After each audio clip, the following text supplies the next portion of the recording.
आज़ादी की लड़ाई हुई थी तो हिंदू और मुसलमान दोनों मिल के लड़े थे, लेकिन जिसको भारत से प्रेम था मुसलमानों को, वो पाकिस्तान जाने से इनकार कर दिया और कहा कि हम अपने वतन को नहीं छोड़ेंगे। तो जिसको इतने अपने वतन से लगाव था, आज उसको हम कहें कि नहीं अब हम हिंदू राष्ट्र बनाएंगे, तुम अपने वतन को यहाँ से छोड़ के चले जाओ दूसरे देश में, ये कैसे संभव है? उनका तो प्राण यहाँ बसता है, उनकी निष्ठा देश के प्रति है।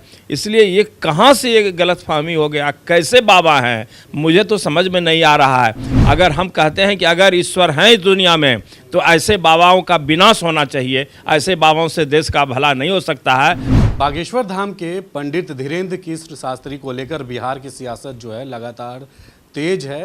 हालांकि महागठबंधन और राजद के तरफ से कई नेता मंत्री ने ये कहा था और विरोध भी किया था कि बागेश्वर बाबा जो हैं उनको हम नहीं आने देंगे।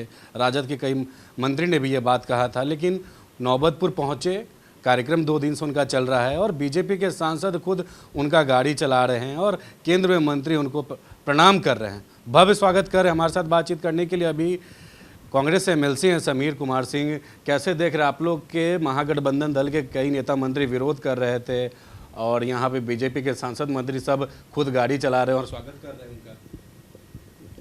ये सब जो ड्रामा है, ये कोई धार्मिक भावना के तहत ये सब नहीं हो रहा है।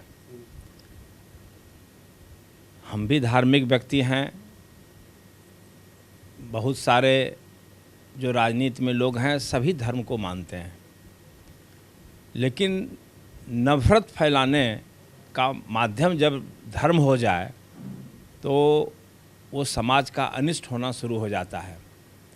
तो भारतीय जनता पार्टी ने अभी हाल में ही कर्नाटका में अपना अनिष्ट कराने के बाद जो ये खेल जारी किया है बिहार में, हम समझते हैं कि वो नुकसान करेंगे अपना, क्योंकि भारत का जो माहौल है, पूरी दुनिया में भारत की जो प्रतिष्ठा है वो है कि यहाँ पर हिंदू, मुस्लिम, सिख, ईसाई सभी मेल से भाई की तरह रहते हैं। भारतीय जनता पार्टी के पास कोई राजनीतिक पूंजी नहीं है, देश के लिए कोई योगदान नहीं है, आज़ादी की लड़ाई में कहीं कोई इनकी भूमिका नहीं रही थी। सिर्फ इन्होंने अपनी अहमियत देश में पैदा जो किया है वो धार्मिक उन्माद फैला करके, धार्मिक भावना को सहला करके। लेकिन समीर जी, बाबा बागेश्वर जो है आते के साथ कह रहे हैं कि हिंदू राष्ट्र बनाएंगे, सिर्फ घोषणा होना बाकी है, हिंदू राष्ट्र बनाएंगे। ये ऐसे ऐसे बाबा बागेश्वर लाखों पैदा लेंगे इस धरती पर, ये कुछ नहीं कर पाएंगे। अगर वो सचमुच में बाबा हैं, सचमुच में धार्मिक व्यक्ति हैं, तो देश को, समाज को जोड़ने का बात उनको करना चाहिए। कोई धार्मिक व्यक्ति, कोई धार्मिक नेता ये हिंदू राष्ट्र, मुसलमान राष्ट्र, इस्लाम राष्ट्र, सिख राष्ट्र, इसकी बात नहीं कर सकता है। अगर करता है तो वो धार्मिक कहीं नहीं है। चूँकि उनके लिए जो धार्मिक व्यक्ति हैं, धार्मिक प्रतिनिधि हैं, जो अपने आप को महापुरुष की श्रेणी में रखते हैं, तो क्या ऐसा कोई व्यक्ति या महापुरुष देश को, समाज को तोड़ने के लिए ये उन्माद फैलाने का बयान दे सकता है क्या? कभी नहीं दे सकता है। कोई अगर संत है तो उसके लिए हिंदू, मुसलमान, सिख, ईसाई सभी धर्म के लोग उनके लिए समान हैं। जरिया अलग हो सकता है, कोई अल्लाह बोल रहा है, कोई अल्लाह अकबर बोल रहा है, हम कोई सीताराम हम लोग बोलते हैं, कोई कृष्ण को कहता है, कोई ईसा मसीह को जपता है, कोई गुरु गोविंद सिंह को मानता है, लेकिन सभी मानव हैं और मानव कल्याण ही तो धर्म है। मानव की पूजा और मानव की सेवा ही तो धर्म है। अगर कोई धर्म है जिसमें मानवता ही खत्म हो गई है, धर्म के नाम पर पूरे देश और दुनिया को बांटने की बात हो रही है, क्या है? हिंदू राष्ट्र होके क्या हो जाएगा? इस देश का क्या हो जाएगा? कह रहे थे कि हम हिंदू मुस्लिम नहीं, केवल हिंदू हिंदू करते हैं। आते के साथ नहीं, तो आप हिंदू हिंदू करते हैं। आपको पता है कि इस देश में, भारत में इसकी खूबसूरती रही है, जब आज़ादी की लड़ाई हुई थी तो हिंदू और मुसलमान दोनों मिल के लड़े थे, लेकिन जिसको भारत से प्रेम था मुसलमानों को, वो पाकिस्तान जाने से इनकार कर दिया और कहा कि हम अपने वतन को नहीं छोड़ेंगे। तो जिसको इतने अपने वतन से लगाव था, आज उसको हम कहें कि नहीं अब हम हिंदू राष्ट्र बनाएंगे, तुम अपने वतन को यहाँ से छोड़ के चले जाओ दूसरे देश में, ये कैसे संभव है? उनका तो प्राण यहाँ बसता है, उनकी निष्ठा देश के प्रति है। इसलिए ये कहाँ से ये गलतफहमी हो गया, कैसे बाबा हैं, मुझे तो समझ में नहीं आ रहा है।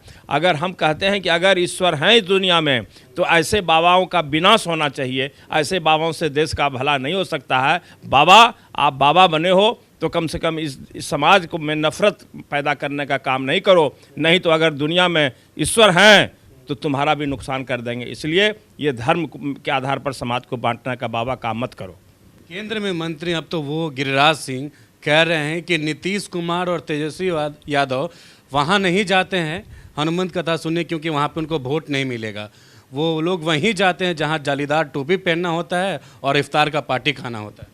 नहीं, तेजस्वी यादव जालीदार टोपी भी पहनते हैं और तेज प्रताप मथुरा में भी जा कर के महीनों जा कर के कृष्ण का पूजा करते हैं। उनको पता नहीं कौन ज्ञान है, कितने बड़े विद्वान हो गए हैं, हमको समझ में नहीं आ रहा है कि उनका विद्वान और उनके उपदेश से समाज नहीं चलेगा। जो काम तेज प्रताप कर रहे हैं, ये तेजस्वी कर रहे हैं, वो कहीं से नफ़रत पैदा करने वाला कम से कम नहीं है। अगर भारतीय जनता पार्टी के मंत्री सिर्फ एक एजेंडा लेके चले हैं हिंदुत्व का, तो हम समझते हैं कि इस देश को कमज़ोर करना चाहते हैं, इस देश की जड़ को हिलाना चाहते हैं, जो कभी भी समाज इजाज़त नहीं देगा। और वो नफ़रत पैदा करके चंद सिरफिरे लोगों को प्रभावित कर करके इस सत्ता में आए थे और आज देश जग गया है कि हिंदुत्व के नाम पर इस देश का विकास संभव नहीं है। मिलजुल के जिस तरह से हमने देश को आज़ाद किया था, आज नफ़रत को ख़त्म करके जिस तरह से राहुल गांधी जी ने कर्नाटका में फतह हासिल किया है, उसी तरह से नफ़रत को ख़त्म करके हम धीरे धीरे इस भारतीय आप बागेश्वर बाबा पर मतलब बागेश्वर बाबा पर आप विश्वास रखते हैं क्या? आप जाने बागेश्वर बाबा पर हम इसलिए, हमको तो लग रहा था कि सही में संत पुरुष हैं, लेकिन उनका जो प्रवचन टीवी पर 2-4 लाइन हमको सुनने को लगा तो कहीं से वो गंभीर व्यक्ति नहीं लगे। वो लग रहा था कोई हड़बोंगी वाला कोई लड़का जो है सो जिस तरह से सड़क छाप लड़का बोलता है, उनकी भाषा शैली लगभग वही दिख पड़ रही थी। तो हमको लगा कि ये बाबा में क्या खूबसूरती है भाई।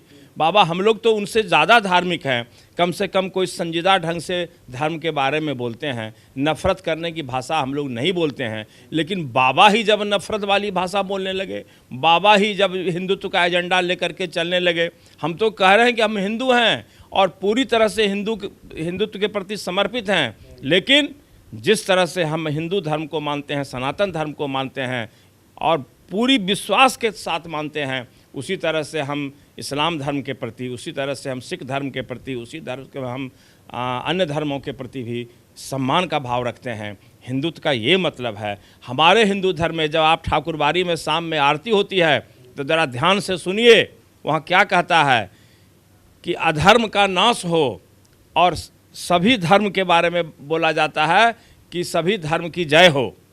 ये नहीं कहा जाता है कि सनातन धर्म की जय हो। तो हमारे धर्म की यही खूबसूरती है कि हम लोग अपने धर्म की जय नहीं करते हैं बल्कि सभी धर्म की जय कहते हैं, और यही हमारी खूबसूरती है। और इसी आधार पर समाज का फिर से निर्माण संभव है, फिर से देश की तरक्की संभव है। नफ़रत से, ये जो नफ़रत पैदा कर रहे हैं, ये देश का नाश कर रहे हैं।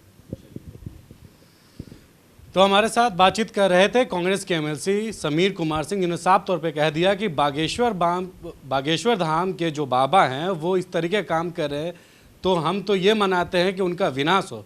साथ ही साथ उन्होंने ये भी कह दिया कि ये जो बागेश्वर धाम के पंडित है धीरेन्द्र कृष्ण शास्त्री, वो कोई सड़क छाप लड़का जैसा प्रतीत होता है। जिस तरीके का उनका भाषा है और जो शैली उन्होंने सुना, उसको लेकर उन्हें बड़ा बयान दिया है। इस खबर में फिलहाल इतना ही। सहयोगी शशि के साथ मैं अविनाश, एक न्यूज़ 24 पटना।